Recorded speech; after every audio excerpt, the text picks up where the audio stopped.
ఉన్న బంగారాన్ని విడిపించి ఆ రోజు ఆన్లైన్ రేటుకే మేము కొంటాం. Sharma gold company.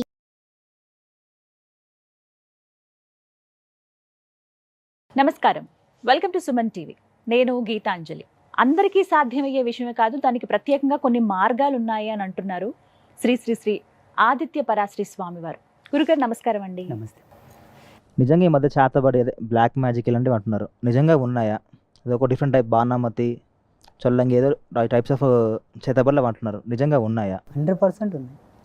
అంటే ఇలా ఇప్పుడు ఒక మనిషిని ఏమంటారు ఏదో వసం చేసుకోవాలనుకుంటారు, ఇంకోటి మా మరుగు మందు ఇలాంటి టాపిక్స్ అంటారు, నిజంగా అవి వర్కౌట్ అవుతాయా? కెమికల్ రియాక్షన్ అది. ఇప్పుడు డాక్టర్లు కూడా వేరే ఏదైనా ఇయరాని డ్రగ్ మనకి ఇస్తే మనకు రియాక్షన్ అవుతలేదా? అట్ ద సేమ్ పసురులు ఉన్నాయి, చాలా ఉన్నాయి.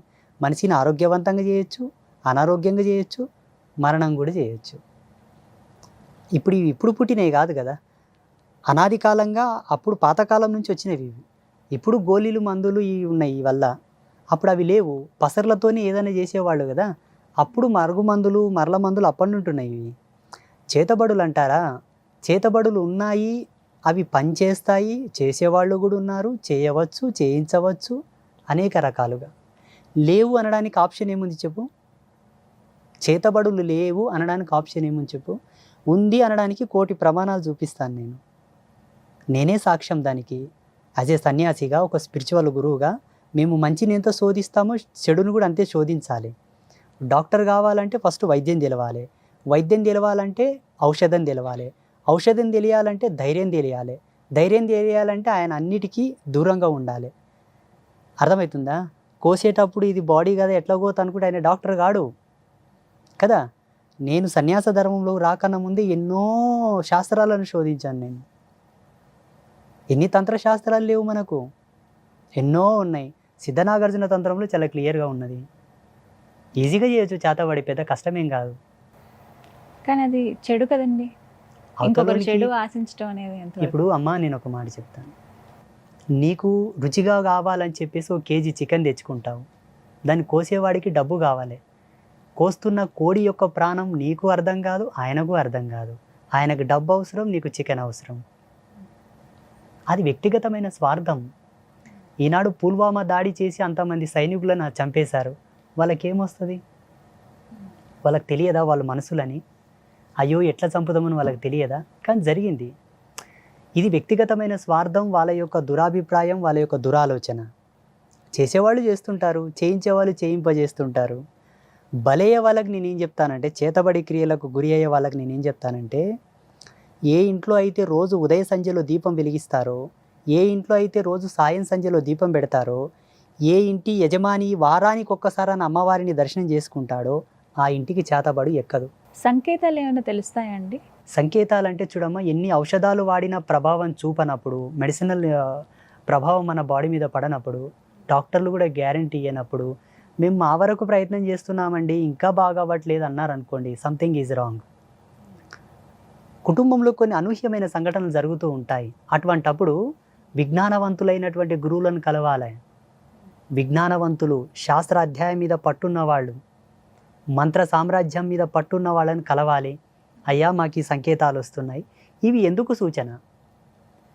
ఈయన అడిగినట్లు పితృదోషాల, ఆయన అడిగినట్టు చేతబడుల, ఇంకొక అతను అడిగినట్టు పెద్దలు చేసిన పాపకర్మముల, తను చేసుకున్న పాపకర్మముల.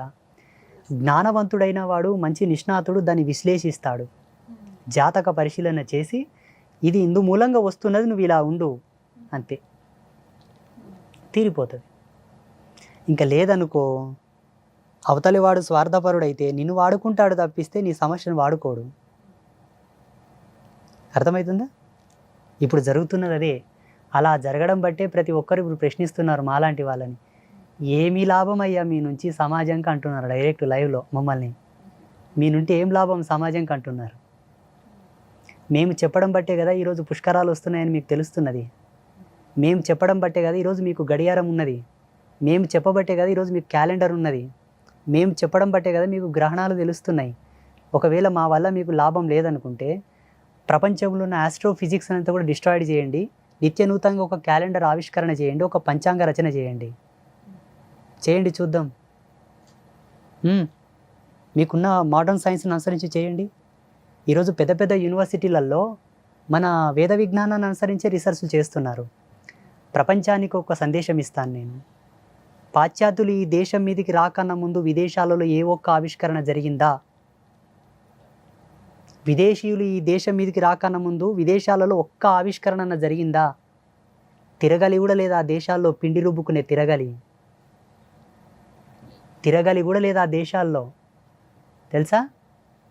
ఈ దేశం మీదకి వచ్చి ఇక్కడున్న కళాఖండములను, ఇక్కడున్న ధర్మశాస్త్రాలను, వేద విజ్ఞానాన్ని తీసుకెళ్ళిన తర్వాత వాళ్ళు రీసెర్చ్ చేసుకొని అన్ని ఆవిష్కరణలు చేశారు. ఇక్కడెందుకు కాలేదు గురూజీ అంటే ఇక్కడ దౌర్భాగ్యాలు చాలా ఉన్నాయి. 500 సంవత్సరాలు సుదీర్ఘంగా ఏడ్చినటువంటి మాలాంటి తాపసుల యొక్క ఆవేదనకు నిదర్శనంగా అయోధ్యలో రామాలయం కట్టించిన పుణ్యాత్మను ఓడగొట్టారు ఇప్పుడు ఉన్నటువంటి వాళ్ళు, ఇక్కడ ఉన్నోళ్ళు. ఇటువంటి దౌర్భాగ్యులు ఉన్నంత వరకు ఇక్కడ ఏ ఆవిష్కరణలు జరగవు, ఉన్నవే కూలగొట్టేస్తారు. ఇంకా అర్థమవుతుందా? అది సాధువుల వల్ల ఈ దేశానికి ఏ లాభం లేకపోవచ్చు, ఒక లాభం ఉన్నది. మానవుని పరివర్తనలోకి తీసుకొచ్చేది మేమే. నేను సన్యాసిని అయిన తర్వాత ఎంతోమందిని వ్యసన విముక్తుల్ని చేశాను, ఎంతోమందిని ఆల్కహాల్ నుంచి దూరం తీసుకొచ్చాను, ఎంతోమందిని ధర్మం వైపు నడిపిస్తున్నాను, జ్ఞానం వైపు నడిపిస్తున్నాను. నడవని వాళ్ళ పరిస్థితి ఏంటి? ఈరోజు మా పీఠానికి ఎంతోమంది వచ్చి అమ్మ, నన్ను చాలామంది అమ్మ అంటారు, అమ్మవారిలాగా అంటారు, స్వామీజీ కూడా అంటారు, గురూజీ కూడా అంటారు.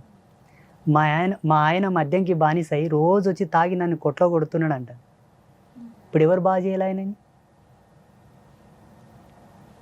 వైద్య రంగంలో మద్యం బంద్ చేయడానికి ఏ ఔషధాలు లేవు, ట్రీట్మెంట్ లేదు. మాకున్న స్పిరిచువల్ ఎనర్జీ నుంచే వాళ్ళని అవాయిడ్ చేసి బయటికి తీసుకొస్తాం. చాలామందిని తెచ్చాం. మాలాంటి వాళ్ళం ఉన్నాము కాబట్టి అక్కడక్కడ ఇంకొంతవరకు మంచిగా ఉందేమో అనుకుంటాను. తాయితులు సంథింగ్ అది కట్టుకుంటారు కదా, వాటి వల్ల ఏమన్నా ఎఫెక్ట్స్ ఏమన్నా ఉంటాయా? మొదట తాయిత్తు నిర్మాణం చేసే విజ్ఞానం ఉండాలి. ఏదో ఇప్పుడు ఏదో కట్టేస్తున్నారంటే నేనేం చేయలేను దానికి. తాయిత్తు నిర్మాణం వెనకాల మనకు మంచి క్లారిటీ ఉన్నది. తాయిత్తు ప్యూర్ కాపర్దై ఉండాలి, సిల్వర్దై ఉండాలి, పసిఫిక్ ఆఫ్ మెటలైజేషన్తో కూడి ఉండాలి. ధాతు శాస్త్రాన్ని అనుసరించి తాయిత్తు నిర్మాణం కావాలి. అందులో నిక్షిప్తం చేసే మంత్రం కరెక్ట్ ఉండాలి. మంత్రంతో పాటు దానికి ఒక పొటెన్షియల్ ఎనర్జీని ఇచ్చేటటువంటి ఔషధాలు వేయాలి, వేర్లు, కొన్ని మూలికలు, కొన్ని పసర్లు వేసి నిర్బంధనం చేసి దాన్ని అభిమంత్రం చేసి కడితే ఎక్సలెంట్గా పనిచేస్తుంది. ఎందుకు పనిచేయదు? అయ్యో, ప్రాణం లేని రాళ్ళే మనకు పనికొస్తున్నప్పుడు అదెందుకు పనిచేయదు?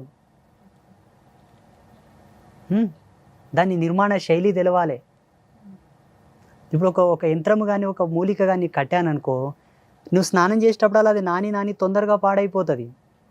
గాలి తగిలి, ఎండ తగిలి ఎవరైనా చూడడం వలన వాటికొక నిర్బంధనము, వాటి యొక్క దాపుకము, వాటి కనుమరుగు చేసే కోణంలోనే ఒక దాంట్లో పెట్టి ఫిల్ చేస్తారు. దాన్ని ఫిల్ చేసి దాన్ని క్యాప్ పెడతాడు. కొన్ని రోజులు అది నీతో ఉండాలని. నీ ఆరా సిస్టమ్ అంతా కూడా ప్యూరిఫైడ్ చేసి నీ మీద ఉన్న నెగిటివ్ ఎనర్జీని అంతా గుంజేసిన తర్వాత ఆటోమేటిక్గా తాయిత్తు ఎగిరిపోతుంది. నీకు తెలియకుండా నీడను ఉసిపడుతుంది. అది తాయిత్తు చాలా పరమం, చాలా పవిత్రం. దాంట్లో చాలా వైజ్ఞానికమైన మూలం ఉన్నది. ఇప్పుడు తాయిత్తు అంటేనే భయపడతారు.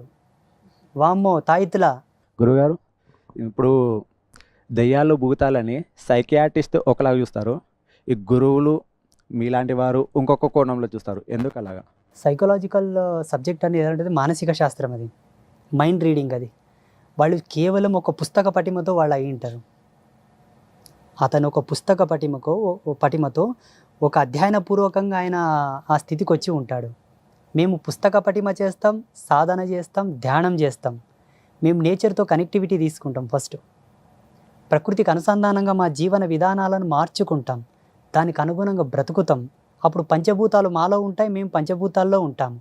పంచభూతాత్మకమైనదే దయ్యాలు, భూతాలు, ప్రేతాలు అన్నీ కూడా, మనము కూడా, జీవరాశులన్నీ కూడా. అన్నప్పుడు మా పట్టు ఎక్కుంటుందా, వాళ్ళ పట్టు ఎక్కుంటుందా? ఎంతోమంది వస్తారు మన పీఠానికి, మానసిక పరివర్తనం సరిగా లేని వాళ్ళు చాలామంది వస్తారు మనతోనికి. మేము ఆల్రెడీ సైకలాజికల్ ట్రీట్మెంట్ కూడా చేయించామండి, మేము డాక్టర్లను సంపాదించామండి అని రిపోర్ట్లో సహా వస్తారు మాతోనికి. అంటే ఒక సాధువు యొక్క హీలింగ్ పవర్ ఎలా ఉంటుందంటే ఎన్నో అద్భుతాలను తీసుకొస్తుంది. ఆయన టచ్ అనేది ఎలా ఉంటుందంటే ఆయన హీలింగ్ పవర్ చాలా అద్భుతంగా ఉంటుంది, ఎన్నో అద్భుతాలు జరుగుతాయి. కానీ ఆయన కరెక్ట్ సాధువు అయితే, ఆయన పరిపూర్ణమైన నిష్ణాతుడైతే, ఆడంబరమైన సాధువు అయితే, ఇప్పుడు ఆయన సాధువు ముడితే ఏం కాలేదు కదంటే నేనేం చేయలేను దానికి. బోర్డులో కరెంట్ ఉందంటే ఏలు పెడితే షాక్ కొడుతుంది, లేకపోతే ఆ స్పిరిచువల్ పవర్ ఉండాలి ఆయన లోపల, ఆ ధ్యాన శక్తి ఉండాలి, ఆ యోగ శక్తి ఉండాలి, ఆ మంత్రశక్తి ఉండాలి, ఆ తపస్సు ఉంటే అద్భుతాలు జరుగుతాయి. సుమన్ టీవీలో మీ పర్సనల్ అండ్ బిజినెస్ ప్రమోషన్స్ కోసం కింది నెంబర్కి కాంటాక్ట్ చేయండి.